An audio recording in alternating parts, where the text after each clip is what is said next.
Because what we are looking at is trying to set these better, clear expectation lines of our people, making sure that the training is in place for them, but also that skill level. If we are going to be using words like professional, integrity, all of us have different views of what that means. When we are looking at the events in the hotel industry, it has such a cross-populace of people working in it. So it's very important, if you're going to create brand consistency, is to understand, even from culture, backgrounds, what those words actually mean in order that you can create a better brand consistency across your entire population. That is how we bring the living brand to our population.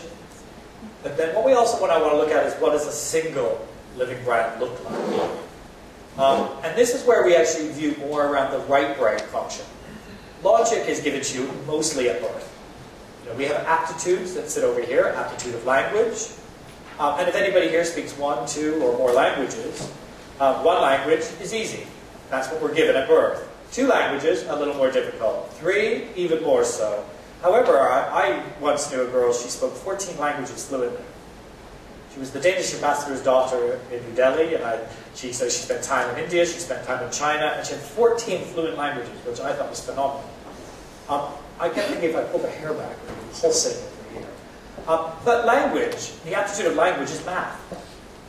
Dog equals check. It's simple math to the brain. Some people have it as an aptitude, some people don't. Does anybody here struggle with other languages? Yeah. Myself, I grew up in French Canada. I reluctantly don't speak French very well. But it's a math equation, so your brain is actually attaching them. So it's a left brain, so it's an aptitude. We are given aptitudes generally from birth. Some are turned on, some aren't. Some we can actually grow a little bit, but not a lot.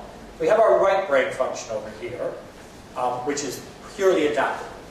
And that's why when we work with a living brand, and we work individual with people, this stuff all sits over here and has full elasticity of growth. There's nothing to stop a personality from developing in an emotional track. So we break it down by looking at the right brain function. The skills and the environment and all that will come into the left brain. Here is what is expected of you in your job. A, B, C, D, E. I can pass that over. Your left brain will digest it, and you can go away. However, we need to actually look at this right brain. So we break it into 7 key areas of growth for an individual. This originates from something called emotional intelligence. Has anybody done an EI before? EI stands for emotional intelligence. It originally came from a chap by the name of Daniel Goleman. And in 1996, approximately, when we first started seeing it move into our population, he went out and he researched top performers in big organizations. So he originally went to America, which is where he was from, but then has now been replicated all over the world. And he looked at top performers and what gives them the edge. What makes them a little bit different, a little bit higher performance status than other people. And he developed this right brain, this ideas of the right brain function on how we can grow even the best of people. So, self-awareness. The first thing that we look at, that we have to engage with our organization, is how self-aware are you? Do you see yourself as others see you? And in many times the answer to that is no. Because we all have an internal view of ourselves, and you've probably been around somebody maybe with very low self-awareness. Have you ever been with somebody who stands really too close to you? Makes you feel a little uncomfortable? Or somebody who takes and says inappropriate jokes at a party, and it kind of makes you cringe, knowing that you invited them, especially. But we all have an internal view of our external. So it's about creating better self-awareness with our people. And the way in which we do that is having better coaching. 360-degree coaching. Because I need to get your view of me. Because I already have a view of myself, which I carry with me everywhere I go. So that's where we engage better with our customers, because listening better to our customers, because that is their view of the organization. But when we are training our individuals, it is getting a better opportunity for them to give feedback to us, but us to be able to create an environment of feedback to them. So that we can create an environment of change.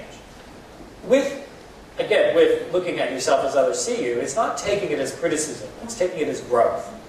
And once that environment has been established, that this is the way we will engage with you, not from a point of yelling at you, but from a point of growing you as an individual, that helps. That's the first step that we need within the living brand. The next area that we look at is called emotional management. Now, some people are very good at managing their emotions, and others, not so much. Have you ever engaged with an organization where the person at the other end of the phone was a bit snappy at you? Or maybe over-friendly with you? So we have all kinds of emotions. Because we are individuals and human beings are emotionally driven, we often engage with people at what we call the neutral zone and the non-neutral zone. In the neutral zone is where we are at our very best. We are calm, clear, able to perform our duties at the best. Our brain function is actually working very even. But what happens to us as individuals is, due to the fact that we are, we need the supply of oxygen in order to think clearly. So the way our bodies are designed is we breathe oxygen in, it oxidizes your red blood cells, and it feeds your brain what we call clarity. However, when we engage in an emotion, we often change our breathing pattern. So, because we're needing to be breathing out the carbon dioxide, which is poisonous. And if you've ever been, say, running around looking for keys, you can't find them, you keep going back to the same drawer again and again, is that logical? If they weren't there, we should not be going back to that same drawer. However, you might go 3 times and then you probably go back a 4th time and they are there. You don't even see properly. So chances have you probably stopped, breathed, and went, okay, I need to look for my keys, and you go back to that same drawer and they're there. Because when we are engaging with this non-neutral, now non-neutral just means anything that is heightened.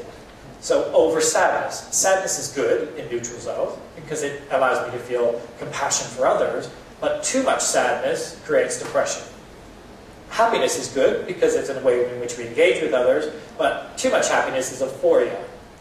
And if you've ever seen a child playing, I love children watching them play, because when they get to an euphoric state, they were running around chasing something and they get so excited they just fall over.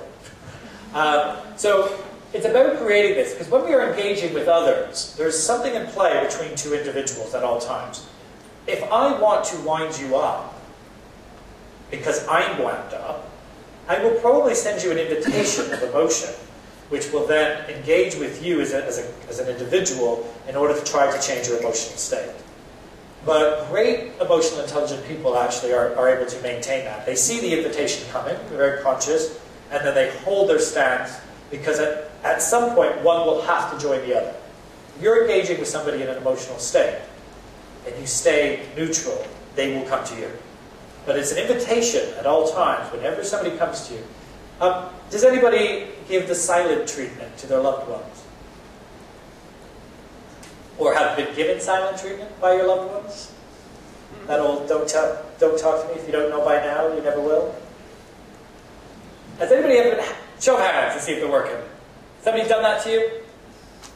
Who did it turn you into? Right here?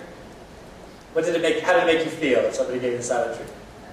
Very, very annoyed. Yeah, so annoyed.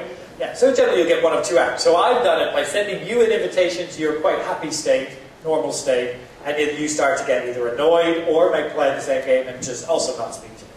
But in order to create better emotional awareness with people and emotional management, we have to engage that with our employees. If you are in the front line at any organization, this is the game that's being played between you and your customers. Neutral customers, great. But non-neutral customers, when they come to us in times of indifference, that is when true customer service comes to the surface. Because when we actually give customers neutral service, they often walk away okay. But when somebody comes to us in a non-neutral state and we convert them into this, that is when true customer service is at its height.